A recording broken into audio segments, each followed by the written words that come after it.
Hi, welcome back to my channel. My name is Gemma Ann Barnes and I'm a vocal coach and singing teacher, and this series is Sofa Sessions with, and today for this episode I am joined by Ceili O'Connor, who is the founder and director of Prep Your Rep London and an actress herself as well. Hi Ceili, how are you? Hello, yeah, I'm really good, thanks Gemma, thanks for having me. No, you're very welcome. I'm thrilled that you could join me. Why don't you start, Ceili, by telling us a little bit about yourself? Tell us about you, your background as an actor, as a person, everything.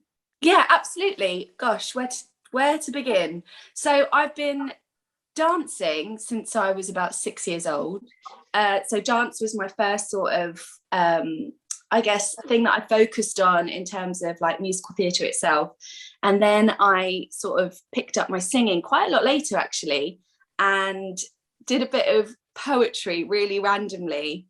And then my primary school was really supportive of sort of pushing people if they were sporty or creative or in any sense of the word. So I was really lucky to have that support from a really young age, and they put me in touch with an amazing ballet teacher. So I went down the ISTD route as a dancer, and then I just fell in love with musical theatre through watching the proper classics with my grandparents and my mum and dad and my sisters. So Rodgers and Hammerstein, Gershwin, all that good stuff. I absolutely fell in love with it. And then as I got older, I just knew that there wasn't anything else really for me to do. And I auditioned for drama schools and ended up going to Arts Ed on the 3-year degree course. And that was it really. It kind of like just went from there, which actually whenever I get asked that question, it's amazing because there was no other option really for me. Yeah. But seeing where it came from, it's quite bizarre because it really did start from being in a primary school that just saw something in me and my sisters actually, and just pushed us in that direction in the most supportive way possible. So yeah, I feel really lucky, but it was all dancing for me until I was about 14. So I was a dance festival kid, that kind of thing. And then the sort of three all came together really for me in my third year at Arts Ed. Right, okay, yeah. Which is quite late for people really. So yeah, it's been amazing. It's been an amazing sort of journey, but I absolutely love it. That's also though, that's so nice that you had so much support, like from kind of from the start really as well. I think that's so lovely. I think so many I'm sure a few people watching this will have had people, especially at school, say to them, oh, find something else, don't do, you know, the arts or anything like that. So it's great that your school was like, yes, here is a ballet teacher, like go for it, do it. Exactly. And I think obviously you only know what you know, so that's all I knew growing up, is that support that we had. And then when you sort of meet people, like you said, who had a very, very different journey in terms of getting into this industry, it's quite difficult to hear, because I just couldn't imagine having parents any other way, and I couldn't imagine having, you know, my support network any other way. When I got to secondary school, I also like sang in concerts there, but again it was all very separate. But the support was there. So I genuinely feel very lucky to have had that, because this industry is tough enough as it is, to then not have the support and network that you need to make that happen. It's like, it must be near on impossible. I always say that about find your support team, like whoever that is. People that have like that positive energy, like that encourage you to keep going, that, you know, pick you up when you have your sort of tough moments, when you have to deal with rejection, like they're there cheerleading you on and sort of holding you by the hand when you need it, stuff. I think that's so important. It really is. And I think we've all seen that more than ever over the last couple of years, and it's made us all reevaluate who our tribe is and who our people are. And I think that's actually really important. And I think for me as well, you know, I know we'll talk about this later, but that's why Prep Your Rep was so important, because I finally sort of took a hold on what community meant for me, and what I wanted to do with that moving forward. And I can't quite believe I didn't have something like that earlier on in my career to help me get through. And there's pockets of beautiful communities everywhere. It's not to say that it doesn't exist or it didn't exist in lots of different ways as well. You know, some people find church, other people find sort of, you know, netball teams or football teams, or like communities come in so many different forms and different places. But for me, yeah, that sort of tribe that you find is so important. So important. It's a support network. Yeah. So you created Prep Your Rep, and you created it. That's the right way to say it. Like you built a whole company and support and community. What is it? I don't even know what to call it. I guess it's a program in a way, but it's also it's a training institution. Yeah. In terms of there's monthly training, monthly consistent training for our members and for anyone that wants to drop in. But it is also a support network, I guess. So they have their monthly mentoring. They can either have their life coaching, their acting through song, they can work on monologues, they can work on agent stuff. So I guess it is a support network in a way. But it feels like it's much more than that. Support network doesn't feel like it does it enough justice. No. I think that's why I just come up with what the right words are. It's like we call it a 360 nourishment program, which feels like it kind of ticks all those boxes. But even still, like all our members say, until you are part of it, you will never understand fully what it can do for you. And that's all thanks to the team that we have around us and the people that, or not just the team, but the members who come on board as well, because they make it what it is. And they really are truly the most inspiring people. That they were the reason I got out of bed every day during the last couple of years, you know, going through what we've been going through, to help them with their growth and my growth as well. You know, they inspire me, I inspire them, my coaches inspire me, they inspire. It's like a knock-on effect, like, and the whole idea is that we're all equal and that we want to push for the industry to become a little bit more equal as well, in terms of how we're treated, in terms of the them and us behind the panel, in front of the panel. I really want to fight for a much sort of more collaborative way of working in our industry, instead of feeling like we're walking in these audition rooms and feeling like there's a huge divide, because I just don't think there should be, because they can't do what they, you know, want to do without us, and vice versa. And that goes all the way to the top. So they're the kind of conversations I'm trying to push to have with people in the industry, and it seems to be working slowly but surely. And I think for me, I think that's what I've learned, is that slow and steady really does win the race, because I think I have such a tendency to sort of go all or nothing, like I always have in every part of my life. And I'm really trying to find a consistency and a balance. But to make change, I really am starting to learn that it's consistency and steadiness that will get you there. And I think that's been the same with making this beautiful community. And it helps people then to sort of really see the sort of growth and the journey that we've had as a community, a company, a support network, whatever you want to call it, because they've seen it over, you know, the last year, seen what it's done for people. Yeah, that's amazing. You started it in 2020, right? So in the pandemic. I started the membership in the pandemic. Prep Your Rep as a brand, I launched 4 years ago actually now, which is crazy. I literally can't believe it was 4 years ago, because it was when I was doing Cats in China, 2018. And so nearly 4 years ago.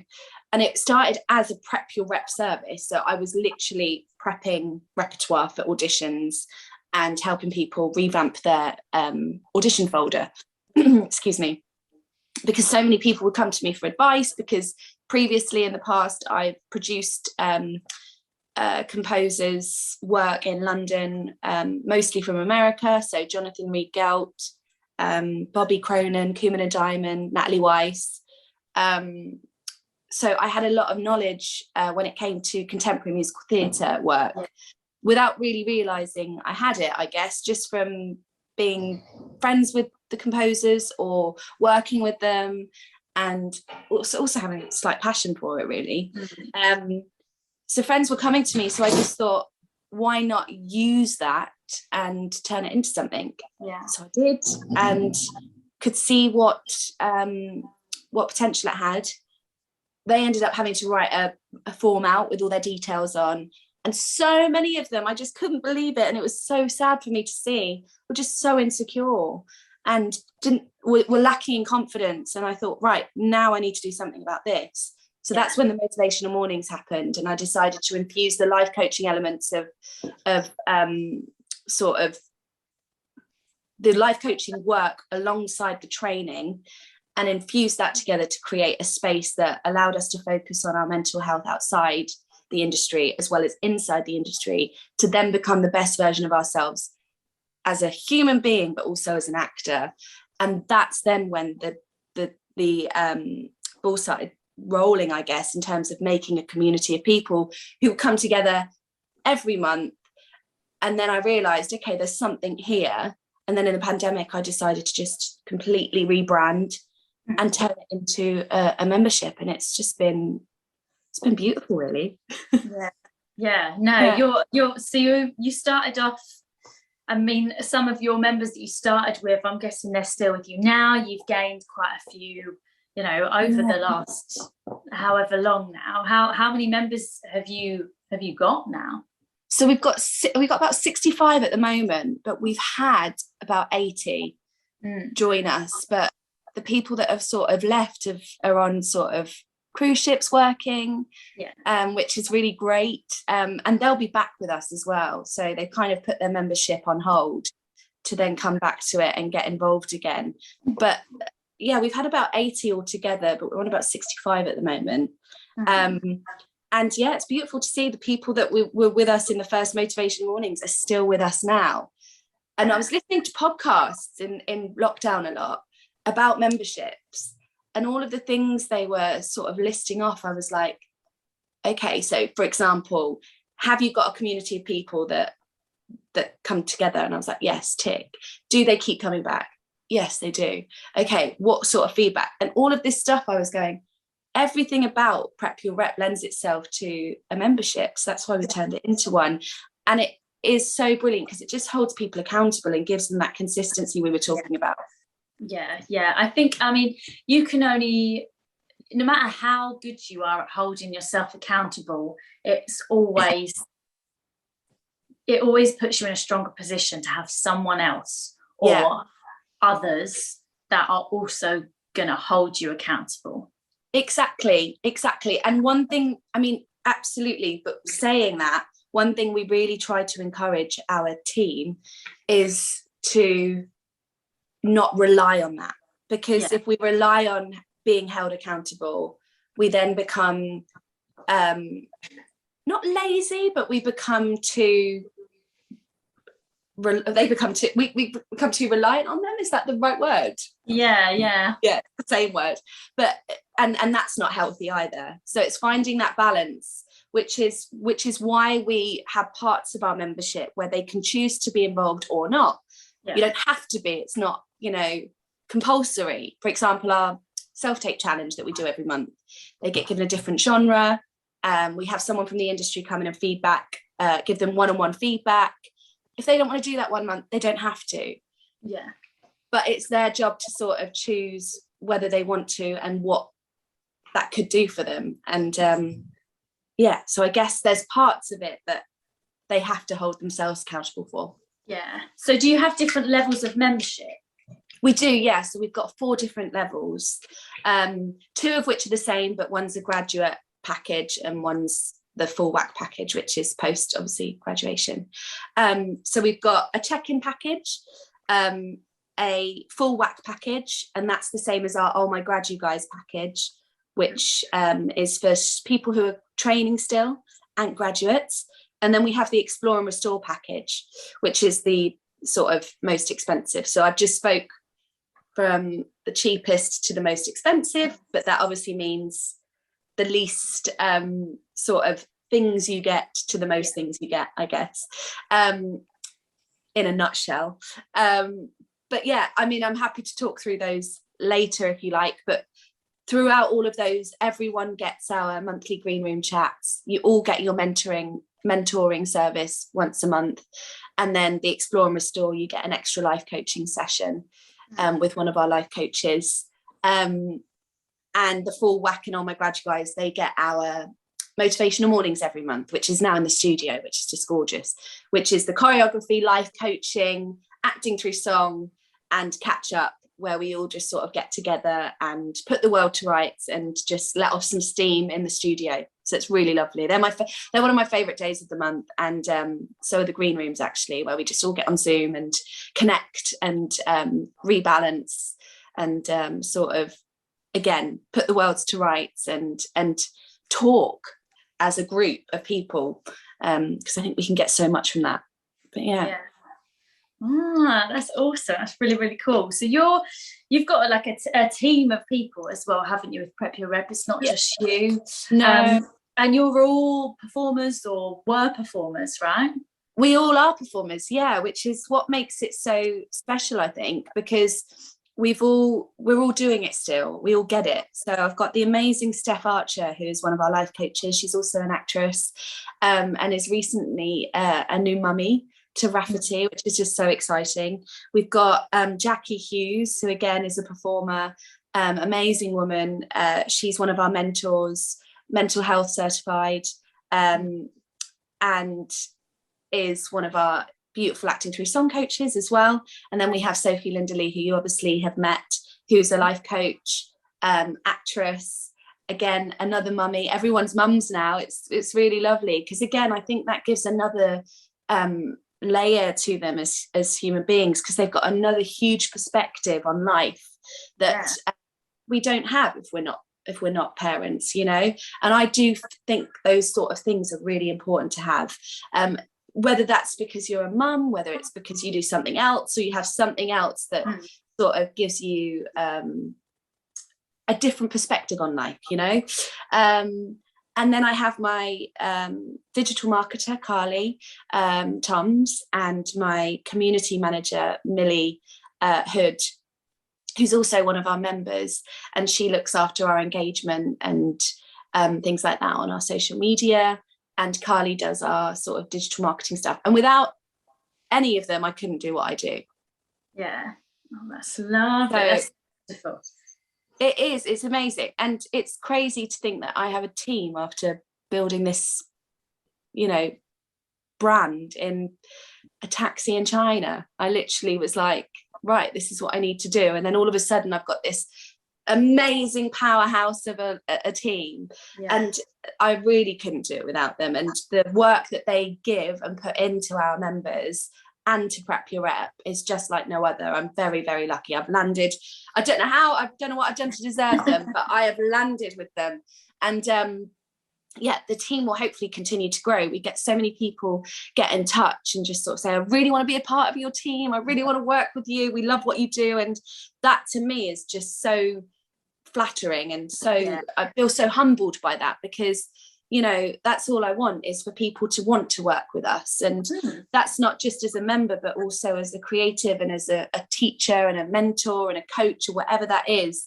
And that is just for me so humbling. And I can't wait to take them up on it once we have the space and the sort of capacity to make it grow. No, that's really exciting. And you have quite a few guests, don't you, coming in? You've all had the time. Directors and musical directors and all sorts coming in. Yeah, and again, like that blows my mind. Like one minute I'll be emailing a casting director about, you know, getting them in for a motivational morning, and then the next minute my agent's like, oh, you're seeing this casting director tomorrow for an audition. And sort of having that relationship with casting directors and directors and choreographers after sort of 11-12 years of working is another reason why I can do this. You know, I couldn't have built this business 5-10 years ago, because I didn't have the relationship or the rapport that I have with the creatives out there now. And I've actually been very lucky. My career has been fruitful, but it's also been really varied. A lot of people in this industry will work with the same people quite a lot, and I have done in the past, but also I was looking at my CV and I was thinking, gosh, I've been really lucky in the fact that I've worked with lots of different teams, which introduces me to new people, which is a great thing for Prep Your Rep, because it just means I've got a few more sort of favours that I can pull in every now and again. But then saying that, I'm working with people at Prep Your Rep who I could only dream of working with in the studio one day, who I haven't met before, but they've heard about Prep Your Rep's reputation and have jumped at the chance to work with everyone. So it's been really exciting, especially with the self-tape challenges, actually, because that's opened real auditions for our members. They've sort of called them in after seeing their self-tapes for the show that we were self-taping for. Right. And they've got through rounds, and they've never been seen for like Cameron Macintoshes before, but because of participating in the self-tape challenge, you know, a couple of weeks after that, they were in the studio auditioning for the show, which is amazing opportunity. Yeah, no, that's great. Yeah. So you've mentioned, obviously, you've worked with various different teams and stuff. Why don't you tell us a little bit about your performance career, some of your highlights, or talk us through the whole thing, whatever you want to do. Yeah, absolutely. So I graduated Arts Ed 2010. And in my third year, I auditioned for my first show after signing with Shepherd Management, a lovely agency who don't exist actually anymore. I think they've combined with a few others. I've since moved on from that agency, just change. And my first audition I had was the Fantastics in the West End. Booked the job, which I couldn't believe. And at the time, you kind of think, okay, dream come true. Went straight into the West End to this beautiful, quirky show with an amazing lineup. We had Hadley Fraser, Clive Rowe, Lorna Want, Edward Peckerbridge, Paul Hunter, beautiful cast. And my journey started incredibly high, but then very quickly got taken away from me because unfortunately it didn't last longer than 3 months. No. So we got taken down, which was heartbreaking because I was still in my third year. I was like a bit sad that I wasn't able to see my third year through with my third years, but also really grateful that I was in the West End with this amazing team. And the reality of what our industry is like, I experienced straight away.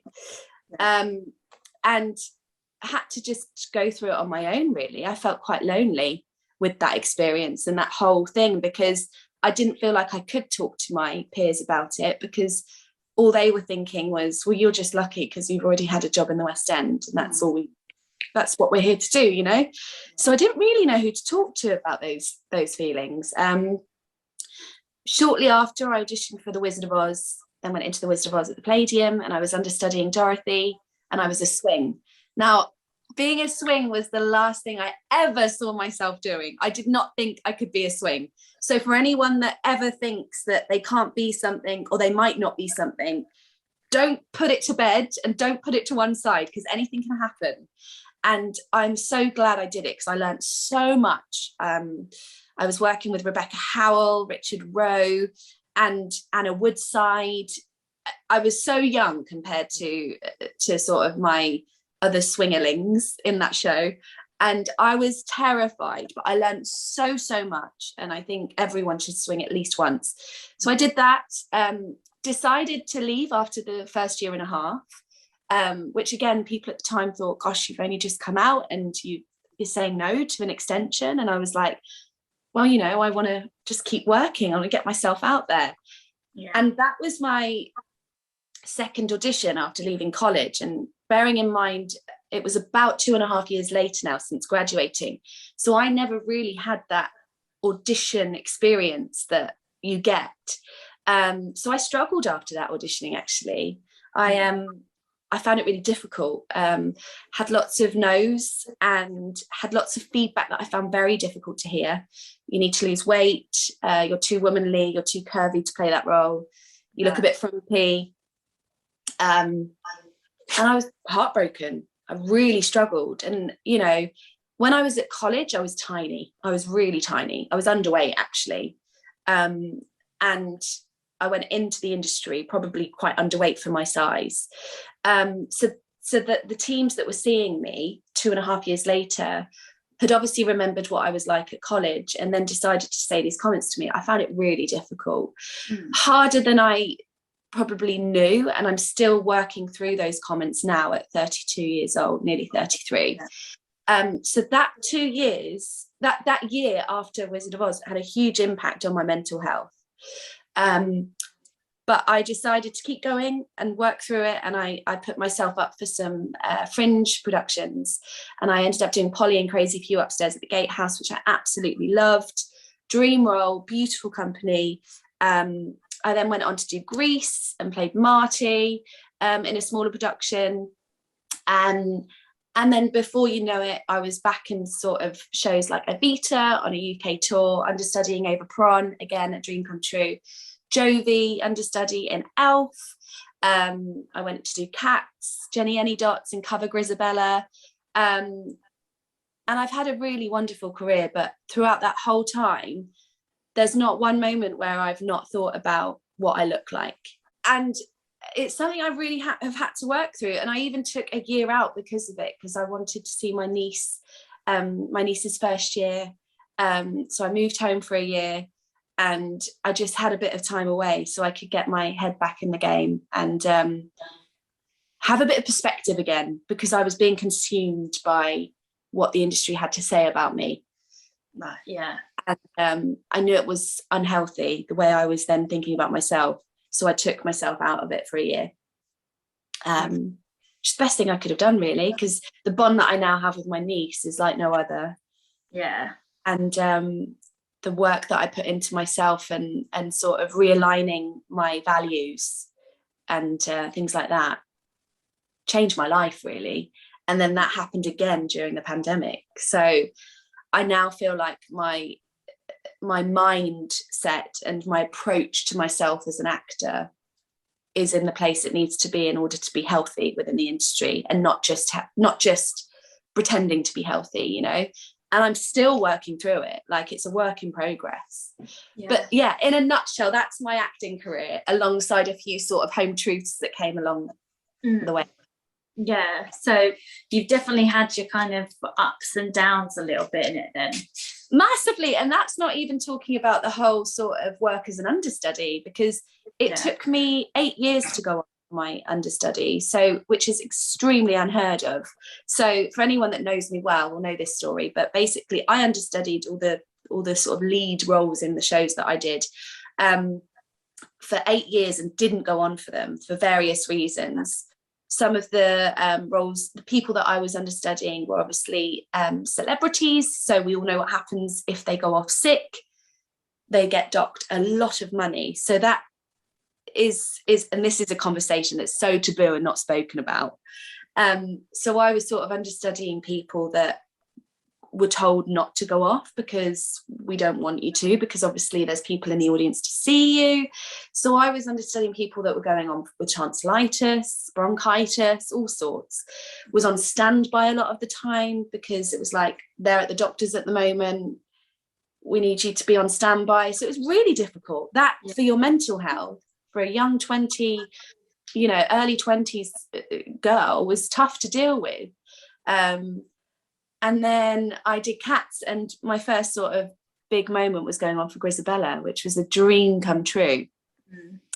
So yeah, that's another thing that I faced as well, sort of. But everything that I was faced with, I always took on the chin and I made light of it. So I wrote my own cabaret about it, the understudy, Waiting in the Wings, and then I did the understudy Returns, and it was all about my story of getting on and stuff, which was beautiful. You know, it's great to turn these moments into magic. I think if you can't do that, I think, you know, it's like if you don't laugh, you'll cry. Yeah. And we all need a good cry every now and again, but I'd much rather laugh through it. Yeah, definitely I agree with you there.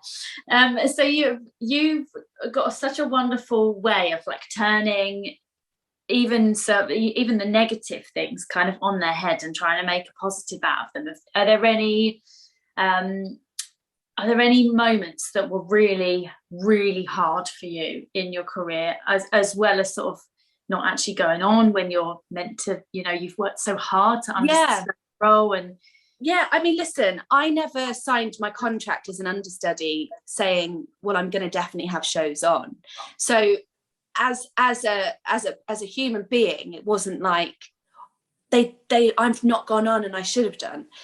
Morally, I should have done, in terms of they should have allowed that person on a few occasions to go off, or they should have encouraged them to go off. But, you know, it's fine. I mean, we get how this industry works. Morally, you know, yes, okay, there are a few moments that weren't quite right. And the way I was treated wasn't quite right. And rules being changed, that's not quite right. But I know as an understudy, you don't sign up to play that role. I was there to be an ensemble or a swing and understudy. So I just want to make that clear to people listening, that I wasn't throwing my toys out the pram because I didn't go on. It's just unheard of. So it was just all very strange, equally hilarious. But yeah, a moment that stands out for me that was extremely hard and that was a massive kick in the teeth was a moment that I was actually offered to play a lead role in a show. And signed the contract, sent it across, and about a month after that, I was told that the producers and the theatre want a celebrity, so we're going to have to retract the offer, but we'd still like you to cover the role. And I was just devastated. I couldn't believe someone could treat someone like that at a point in their career that could really change their career. B, how someone can offer you something and then take it away. And just see how black and white it was. And it was like I said, it was devastating. I felt like I didn't matter. I felt like I was just like a piece of, you know, meat that was just, you know, being thrown to one side. And that was really difficult. And I really stood up for myself, actually. I took a few days to reply. And I just said, thank you for the offer of understudy, but I won't be taking it on this occasion. And in future, can you please have a discussion with your team before you offer a role like that? And I was really honest, and they were extremely apologetic. But yeah, it was a massive eye-opener for me as to just how cutthroat this industry can be and is. And I think it's changing, but it's not changing quick enough. So that was a real kick in the teeth for me. That's the biggest thing I can sort of think of, alongside the comments that were made to me earlier on in my career, you know, about my weight and my size.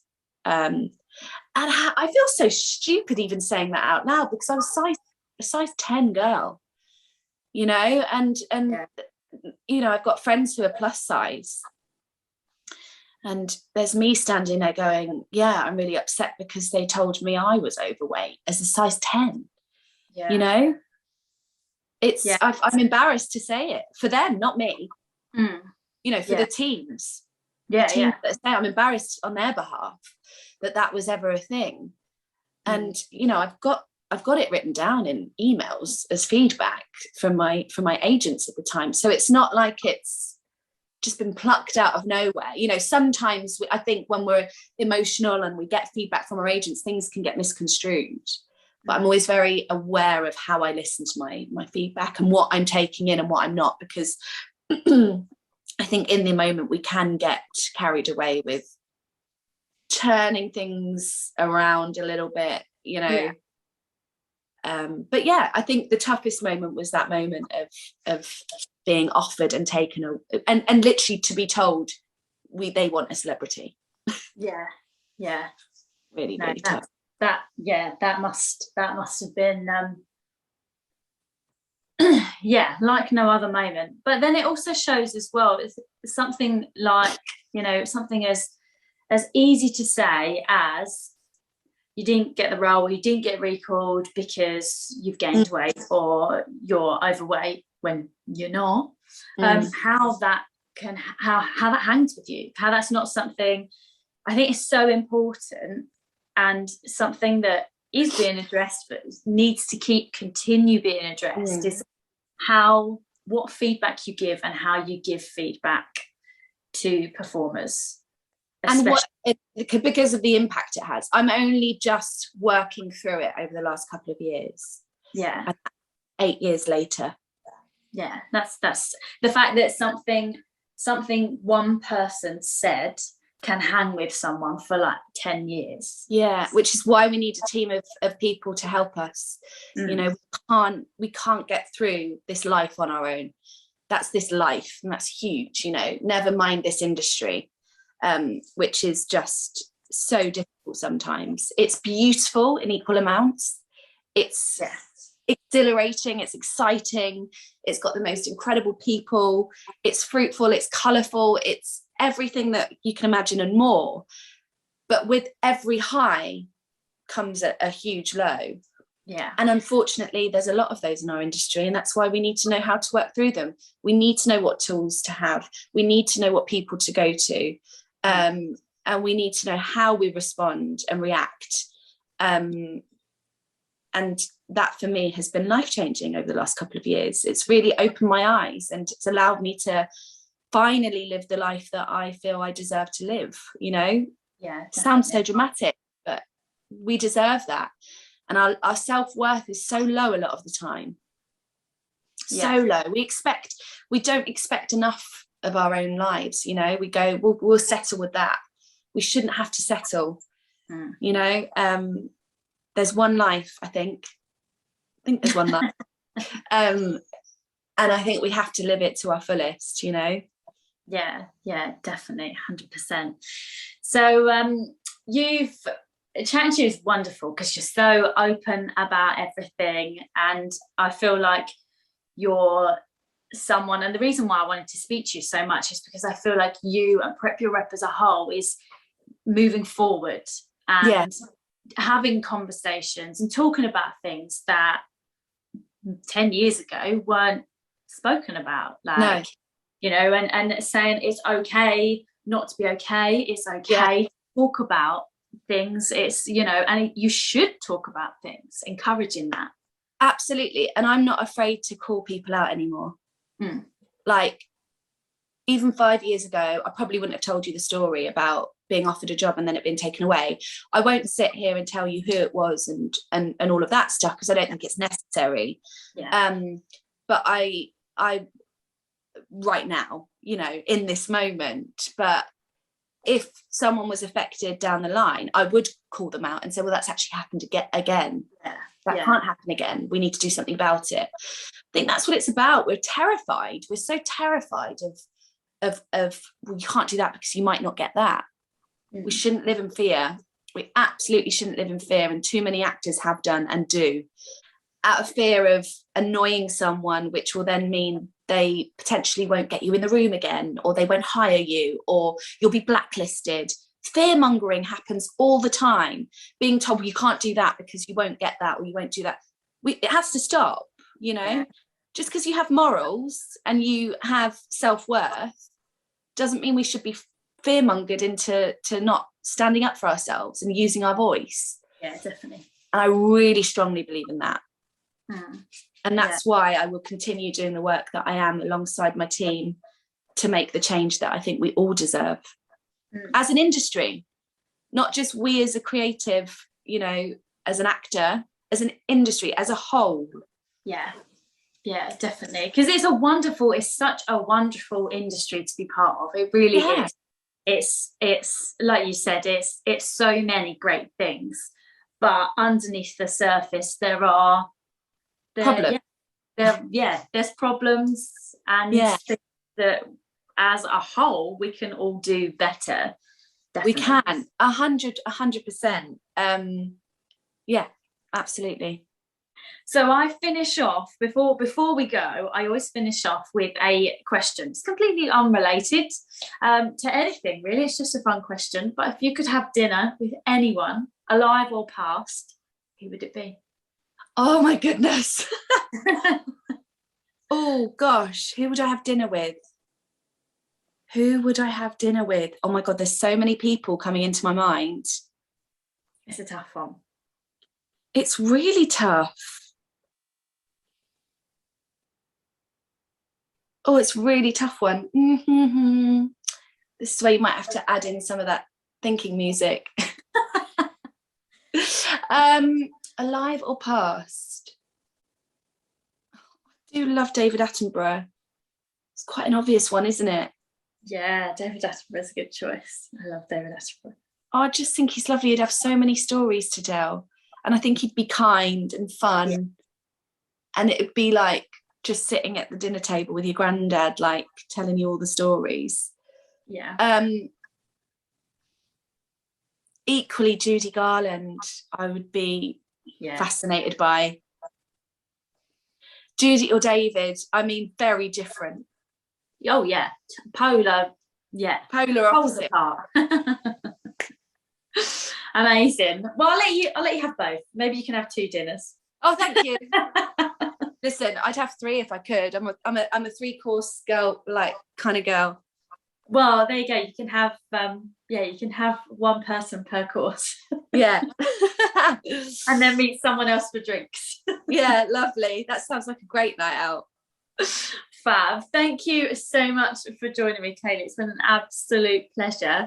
And hopefully if you're watching this as well, you found some of this insightful, helpful, inspirational.